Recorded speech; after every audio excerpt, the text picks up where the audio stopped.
Hello दोस्तों, ये जो सीरीज़ है ये स्पेशली फॉर बिहार दरोगा के लिए है। लेकिन इसके अलावा जो विद्यार्थी आरआरबी, एनटीपीसी और ग्रुप डी की तैयारी कर रहे हैं वो भी इससे फ़ायदा उठा सकते हैं। आज इस सीरीज़ में हम आपको 5 ऐसे सवाल बताएंगे जो किसी न किसी एग्ज़ाम में पूछे जा चुके हैं और उन सवालों से रिलेटेड कुछ इम्पोर्टेंट क्वेश्चन निकलते हैं जो आने वाले एग्ज़ाम में काफ़ी हद तक ये संभव है कि वो क्वेश्चन आ सकते हैं। तो चलिए देर न करते हुए वीडियो को शुरू करते हैं। हमारा पहला सवाल है कि दादा साहब फाल्के पुरस्कार से सम्मानित होने वाले प्रथम व्यक्ति कौन थे। इसके 4 ऑप्शन हैं जो हूबहू आपके एग्ज़ाम में पूछे जा चुके हैं। पहला ऑप्शन है पृथ्वीराज कपूर, दूसरा ऑप्शन है लता मंगेशकर, तीसरा है सत्यजीत रॉय और चौथा है देविका रानी। तो इसका जो सही जवाब होगा वो होगा Devika Rani, option number D. अब चलिए इससे जुड़े कुछ इंपॉर्टेंट सवाल को हम देख सकते हैं जो कि एग्ज़ाम में पूछे जाने की संभावना है। सबसे पहला फैक्ट जो निकल कर आता है कि देविका रानी को यह जो पुरस्कार है 1969 में मिला था। ये काफ़ी इंपॉर्टेंट है, देख लीजिए वो सवाल पूछा जा चुका है और ये सवाल उससे रिलेटेड है। चलिए दूसरा फैक्ट की ओर आते हैं कि लता मंगेशकर को यह पुरस्कार 1989 में मिला था। लता मंगेशकर को जो है ये पुरस्कार 1989 में मिला था। तीसरा फैक्ट है इसका कि वर्ष 2015 का जो दादा साहब फाल्के पुरस्कार मिला वो जितेंद्र को मिला था।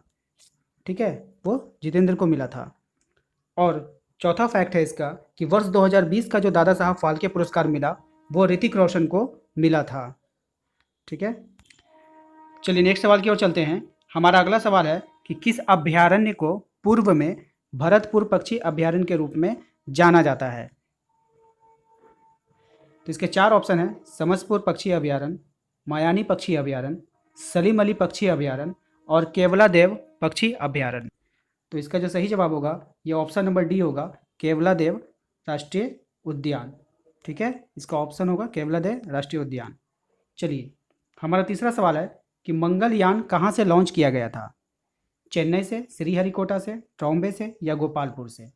तो मंगलयान को जो लॉन्च किया गया था इसका सही जवाब होगा ऑप्शन नंबर बी, श्रीहरिकोटा से। ठीक है, चलिए अगले सवाल की ओर चलते हैं। अगले सवाल की ओर जाने की ओर इसके जो फैक्ट्स हैं उसको देख लीजिए कि मंगलयान को अंतरिक्ष में भेजने वाला जो संगठन था उसका नाम इसरो था। उसका नाम क्या था? इसरो था।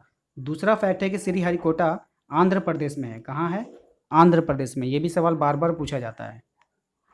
और तीसरा फैक्ट जो है श्रीहरिकोटा प्रक्षेपण केंद्र का नाम सतीश धवन अंतरिक्ष केंद्र है। यानी श्रीहरिकोटा में जो प्रक्षेपण केंद्र है उसका नाम क्या है? वो सतीश धवन अंतरिक्ष केंद्र है। चलिए चौथा सवाल है हमारा कि इंटरपोल का जो मुख्यालय है वो कहाँ है। ठीक है, इंटरपोल का मुख्यालय कहाँ है?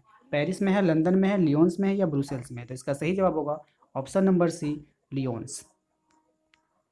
चलिए इसके फैक्ट्स को जान लेते हैं कि लियोन्स जो होता है वो इंटरनेशनल अंतर्राष्ट्रीय पुलिस व्यवस्था है। क्या है? इंटरनेशनल अंतर्राष्ट्रीय पुलिस व्यवस्था है।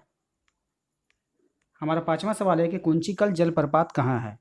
कुंचिकल जलप्रपात कहाँ है? हाँ, ये नाम बिल्कुल सही है, कुंचिकल। ये सवाल पूछा जा चुका है रेलवे में। ठीक है, तो चलिए इसका जो ऑप्शन है आपके पास केरल है, कर्नाटक है, आंध्र प्रदेश है और तेलंगाना है। तो इसका जो सही जवाब होगा वो है कर्नाटक में। कुंचिकल जलप्रपात जो है वो कर्नाटक में है।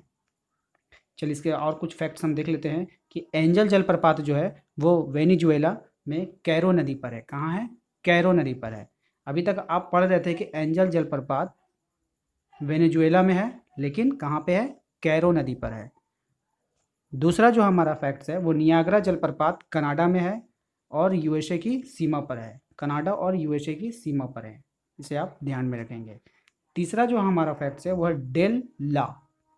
डेल ला ये एक जलप्रपात है। डेल ला जलप्रपात जो है वो कनाडा में है। तो उम्मीद करते हैं कि आपको ये सीरीज पसंद आया होगा। अगर आपको ये सीरीज पसंद आया है तो आप हमारे चैनल को सब्सक्राइब कर लें और वीडियो को लाइक और शेयर ज़रूर करें। Thank you.